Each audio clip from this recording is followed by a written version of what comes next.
Təvazökarlıq bir insanda olması lazım olan ən vacib keyfiyyətlərdən biridir. Çünki təvazökar insan egosuna qalib gələ bilmiş insandır. O özünü göstərmək ehtiyacı duymur.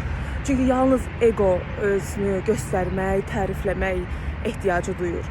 Təvazökar insan hərəkətləri ilə, davranışları ilə, həyata keçirdiyi işlərlə zaten göstərir ki, məndə bunlar var, mən bunlara qadirəm. Amma onu sözlə demək artıq bu təsdiqlənmək ehtiyacından da irəli gəlir. Və artıq təvazökar insan bu davranışları ilə özünü nümayiş etdirəndə pozitiv formada digər insanlar da onu tərifləyirlər və o tərifi də çox neytral qəbul edə bilir. Bu onun egosunu şişirdir.